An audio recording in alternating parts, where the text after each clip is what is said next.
मैत्रिणींनो, आज आपण वऱ्याच्या तांदळाची खिचडी तयार करूया। ती कशी करायची सांगते।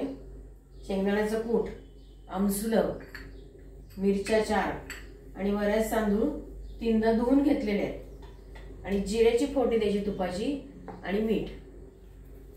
आता हे मी तूप तापवत ठेवलेलं आहे, झालंय गरम साधारण। तर त्याच्यात मी जिरे घालून घेते। हे डब्यातलं मोठ्यात का दाखवते कारण मी उपवासाचं करते, ते वेगळं ठेवलेलं आहे ना, आपण ते वेगळं करायचं। आता हे जिरे चांगले गरम होत आहेत, त्याच्यामध्ये मी मिरच्या घालून घेते। उपवासाला आमसूल खातात, नसेल खात तर नका टाकू।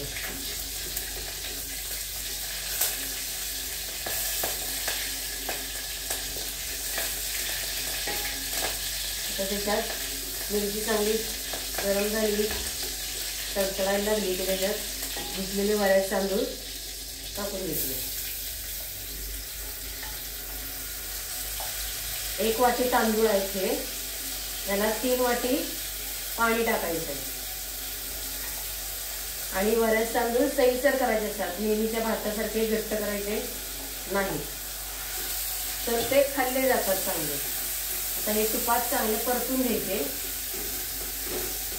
सगळ्या वऱ्याच्या तांदळाला तूप लागलं पाहिजे चांगलं।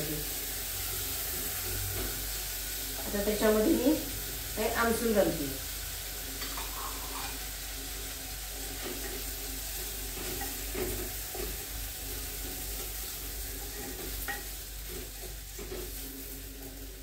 त्याच्यात पाणी घालून घेऊया।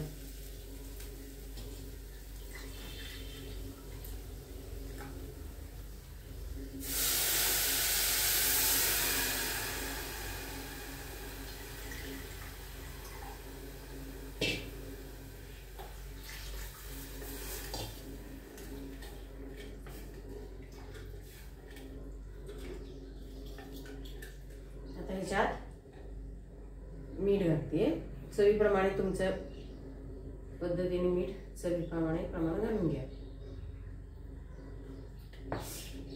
आणि एकदा उकळी यायला लागली की मग कूट घालायचं, तोपर्यंत हे जरा शिजून द्यायचं। आता मी हे थोड्या वेळाने झाकण घालून शिजत ठेवते। आता अर्धवट शिजलेला वऱ्याचे तांदूळ त्याच्यावरचं झाकण काढून थोडंसं हलवायचं, ते वर खाली करायचे आणि मग त्याच्यामध्ये कूट घालून घ्यायचं। कूट साधारण अर्ध वाटी आहे, हे मिक्स करायचं।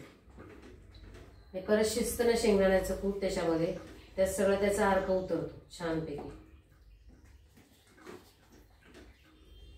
सगळं असं मिक्स करून घ्यायचं। आता राहिलेले परत मी शिजवून घेते झाकण लावून। सगळे एकत्र झाले छान। आता हे मी राहिलेलं परत शिजवून घेते।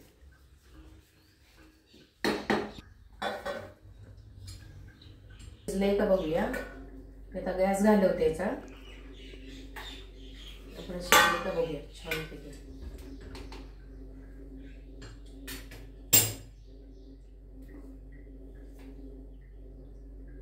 छान शिजलेलं आहे, दिसतंय ना, शिजलंय छानपैकी। आता मी हे काढून दाखवते तुम्हाला ताटात। त्याच्यावर तुपाची धार टाकली की छान आणखीन मस्त लागतं। तूप याच्यावर घालायचं आणि खायचं।